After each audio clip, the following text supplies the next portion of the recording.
Hello friends, welcome to EduSage channel.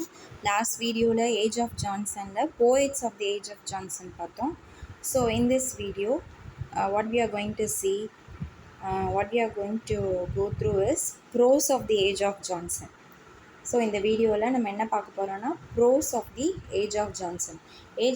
ஜான்சனோட காலகட்டத்தில் prose வந்து எப்படி இருந்தது அப்படிங்கிறத நம்ம லைன் பை லைன் பார்க்கலாம். ஓகே, இப்போ பார்த்துக்கிட்டிங்கன்னா இந்த age of Johnson the tradition established by prose writers of the early part of the 18th century.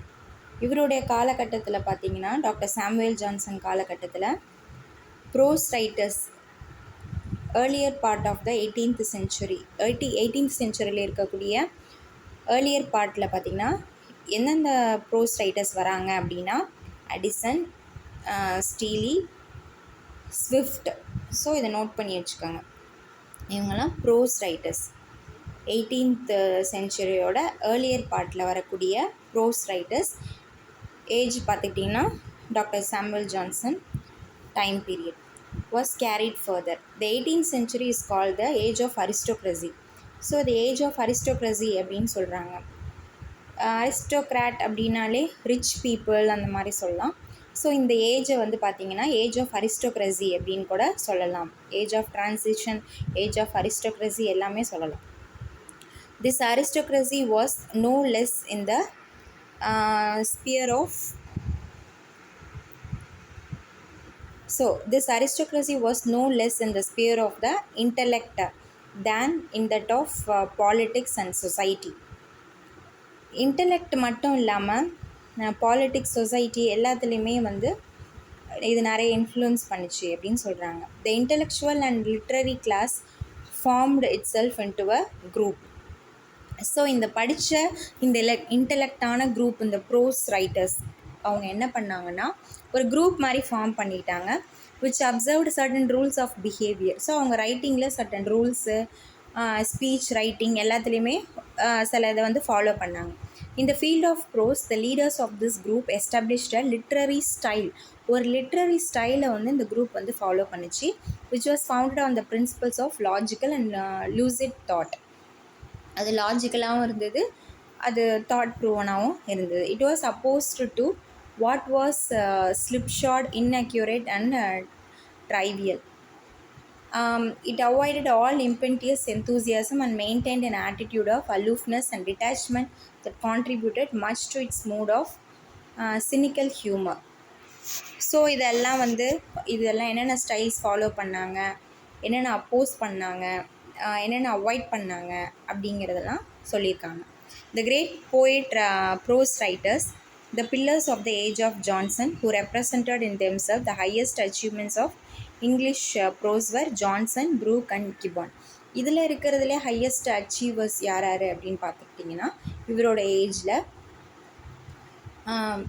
the highest achievements of English prose were Johnson himself, அப்புறம் ப்ரூக், கிப்பான். இவங்க 3 பேரையும் note பண்ணி வச்சுக்காங்க. Pillars அப்படின்னு கூட சொல்லலாம் இவங்க 3 பேரையும். பில்லர்ஸ் முக்கியமான லைன் பாயிண்ட். பில்லர்ஸ் ஆஃப் தூண்கள் ஏஜ் ஆஃப் ஜான்சன் அப்படின்னா ஜான்சன், ப்ரூக், கிப்பான். சாமுவேல் ஜான்சன் இப்போ இவங்கள பற்றி பார்க்க போகிறோம், இவரோட ஏஜை பற்றி பார்க்க போகிறோம். ஸோ ஃபஸ்ட்டு பாருங்கள், சாமுவேல் ஜான்சன் இவங்களோட லிவிங் பீரியட் பார்த்திங்கன்னா 1709 to 1784 வரைக்கும். பட் இந்த ஏஜ் ஆஃப் ஜான்சன் அப்படின்னு பார்த்துக்கிட்டிங்கன்னா 1744லேருந்து 84 வந்து அவருடைய டெத் வரைக்கும் சொல்கிறாங்க. ஸோ 44 தான் ஸ்டார்ட் ஆச்சு. இவரோட பர்த் பார்த்திங்கன்னா 1709 was the literary dictator of his age. இவர் வந்து ஒரு டிக்டேட்டர் அப்படின்னு கூட சொல்லலாம். அந்த அளவுக்கு இவர் தாக்கத்தை ஏற்படுத்தியிருக்காரு. Though he was not its greatest writer. He was a man who struggled heroically against poverty and ill health. So அவர் வந்து என்னென்னலாம் ஸ்ட்ரகிள் பண்ணார் அப்படின்னா பாவர்ட்டி, உடல்நலம் சரியில்லாதது, வறுமை, இதெல்லாம் ஸ்ட்ரகிள் பண்ணி வந்தார். Who was ready to take up cudgels against anyone, however high he might be placed, but who was very kind and helpful to the poor and the wretched. So எவ்வளோ பெரிய ஆளாக இருந்தாலும் எதிர்த்து நிற்பார். பட் ஆனால் ரொம்ப ஏழை எளிய மக்கள் அவங்களுக்குலாம் வந்து ரொம்ப ஹெல்ப்ஃபுல்லாகவும் கைண்டாகவும் இருந்தார். He was an intellectual giant அப்படின்னு கூட சொல்லலாம், and a man of sterling character. On account of all these qualities, he was honored and loved by all. எல்லாராலையும் நேசிக்கப்பட்டவர், மதிக்கப்பட்டவர். And in his poor house gathered the foremost artists, scholars, actors and literary men of London, who looked upon him as their leader. அவருடைய ஒரு சாதாரண ஏழ்மையான குடும்பம் தான். அந்த வீட்லேயே அவரால் எல்லாரையுமே கேதர் பண்ண முடிஞ்சுது. Scholars, artist, regardless of his வீடு, அதாவது வீடை பொறுத்து எப்படிப்பட்ட வீட்டில் இருக்கோம் அப்படிங்கிறது இல்லை, இவர் யார் அப்படிங்கிறதான் முக்கியம் அப்படின்னு சொல்கிறாங்க. ஸோ எல்லாருமே பெரிய பெரிய actors, literary men of London எல்லாருமே இவரை வந்து ஒரு லீடராக பார்க்க ஆரம்பித்தாங்க. ஓகே, நெக்ஸ்ட் பாருங்கள். Johnson's best known work are his dictionary and lives of poet. இது ரொம்ப foremost and often repeated question. So ஜான்சனோட பெஸ்ட் ஒர்க் என்னென்னா டிக்ஷனரி, அப்புறம் லைஃப்ஸ் ஆஃப் போய்ட். இது ரெண்டுமே அவரோட பெஸ்ட் நோன் ஒர்க் அப்படின்னு கூட சொல்லலாம். He contributed a number of articles இந்த பீரியாடிக்கல்ஸ், அதாவது நாவல் பீரியாடிக்கல்ஸ் வருது இல்லையா, நியூஸ் பேப்பர்ஸ், அதிலலாம் நிறைய ஆர்டிகல்ஸ்லாம் கான்ட்ரிபியூட் பண்ணியிருக்காரு எழுத்தாளர். த ரேம்பர், அந்த பீரியாடிக்கல்ஸோட நேம் கொடுத்துருக்காங்க. The Rambler, the Idler and Rasselas. In them his style is ponderous and verbose. But in அவரோட ஸ்டைல் பார்த்திங்கன்னா அந்த ரைட்டிங்ஸ்லாம் நல்லாயிருக்கு. ஆனால் லைஃப்ஸ் ஆஃப் போயட்டில் விச் ஆர் வெரி ரீடபிள், அது எல்லாராலையும் படிக்கக்கூடியதாக இருக்குது. அதில் மற்ற பீரியாடிக்கல்ஸ்லாம் பார்த்திங்கன்னா கொஞ்சம் டிஃபிகல்ட்டாக இருக்கும். பட் இந்த லைஃப்ஸ் ஆஃப் போயட் எடுத்துக்கிட்டிங்கன்னா ரீடபிளாக இருக்குது. Critical biographies of English poets, style, அதில் பார்த்திங்கன்னா ஸ்டைல் வந்து ரொம்ப சிம்பிளாகவும் டைம் சார்மிங்காகவும் இருக்குது அப்படின்னு சொல்கிறாங்க. தோ இந்த நெக்ஸ்ட் ஜென்ரேஷனில் பார்த்திங்கன்னா Dryden, Addison, Steele, Swift wrote எலகண்ட்டாகவும் லூசிட் எஃபெக்டிவ் ப்ரோஸாகவும் இருந்தது. None of them set up any definite standard to be followed by others.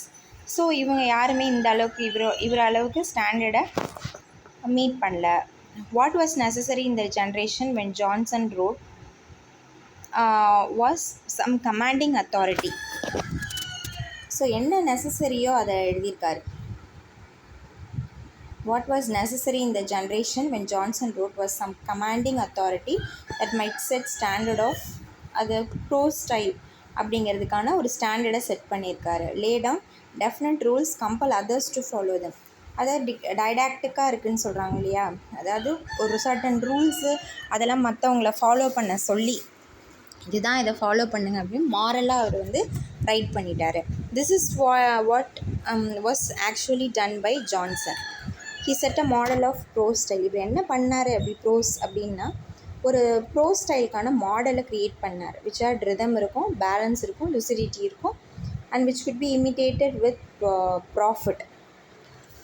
இந்த மாதிரி இமிட்டேட் பண்ணுங்க அப்படின்னு ஒரு செட் ஆஃப் மாடலை க்ரியேட் பண்ணிட்டார். In doing so he preserved the English prose style from degenerating into triviality and feebleness. அதாவது வீக்காக ஆகாமல் இங்கிலீஷ் ப்ரோஸ் ஸ்டைலை வந்து இவர் ப்ரிசர்வ் பண்ணார் அப்படின்னு கூட சொல்லலாம். which would have been the inevitable result of slavishly imitating the prose style of great writers like Addison by ordinary writers who had not the secret of Addison's genius. The model was set by Johnson. So மற்ற ரைட்டர்ஸ்க்கு எல்லாருக்குமே ஒரு model வந்து set பண்ணினது doctor Johnson. Though Johnson own style is often condemned as ponderous and verbose, he write in an easy and direct style when he chose. மற்றவங்க இவரை condemn பண்ணாலும் criticise பண்ணாலும் அவர் ஈஸியாகவும் ரொம்ப டைரக்ட் ஸ்டைல்லையும் தான் அவர் சூஸ் பண்ணி எழுத ஆரம்பித்தார். இது எதுலேருந்து கிளியராக தெரியுதுன்னா த லைஃப்ஸ் ஆஃப் போயட் அப்படிங்கிற அவரோட ஒர்க்லேருந்து தெரியுது. Formal dignity of this manner and ceremonial stateliness are mixed with touches of playful humour and stinging sarcasm couched in very simple and lucid prose. The chief characteristics of Johnson prose style is that grew out of his controversial habit. And controversial அவருடைய ஹேபிட்லேருந்து அந்த prose style உருவாச்சு அப்படின்னு கூட சொல்லலாம். So clear, forceful and ஃப்ராங்காகவும் இருக்குது அவரோட ஒர்க்கு.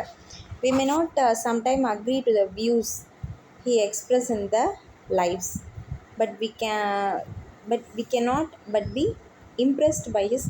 ஆனால் நம்ம வந்து அவரை அக்ரி பண்ண முடியாது, ஆனால் இம்ப்ரெஸ் ஆகலாம். அவரோட போல்ட்னஸ், அவரோட திறமை, talent, wide range and brilliancy of his style.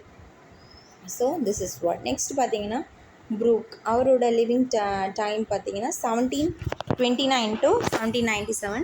Most important member of Johnson சர்க்கிளில் ரொம்ப இம்பார்ட்டண்ட்டான பர்சன் அப்படின்னு சொல்கிறாங்க. இவர் வந்து மெம்பர் ஆஃப் பார்லிமெண்ட் 30 இயர்ஸில் பார்லிமெண்ட்டில் மெம்பராக இருந்தவர். And as such he made his mark as the most forceful and effective orator of his time.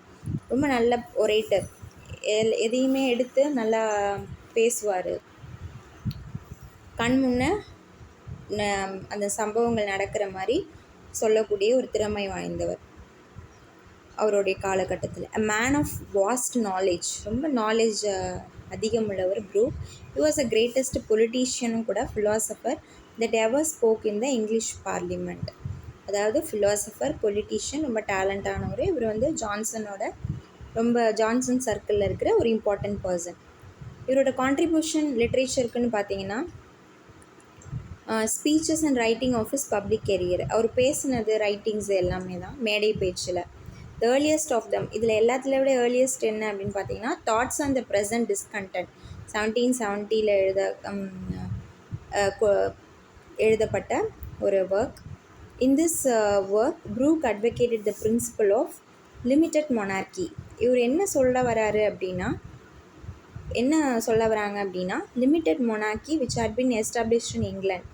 அதாவது இங்கிலாண்டில் எஸ்டாப்ளிஷ் பண்ணப்பட்ட மொனார்கி, அரியணை இருக்கு இல்லையா, நெக்ஸ்ட்டு யார், அந்த மாதிரி லிமிட்டடான மொனார்கி அப்படிங்கிறத எஸ்டாப்ளிஷ் பண்ணுறாரு. Since the glorious revolution in 1688லேருந்து என்னென்ன யார் வந்திருக்கா, நெக்ஸ்ட் என்ன, எப்படி வந்து அதோட எல்லை வந்து ரொம்ப லிமிட்டடாக இருக்குது, அவங்களுடைய பவர்ஸ், அதெல்லாம் வந்து சொல்கிறேன்.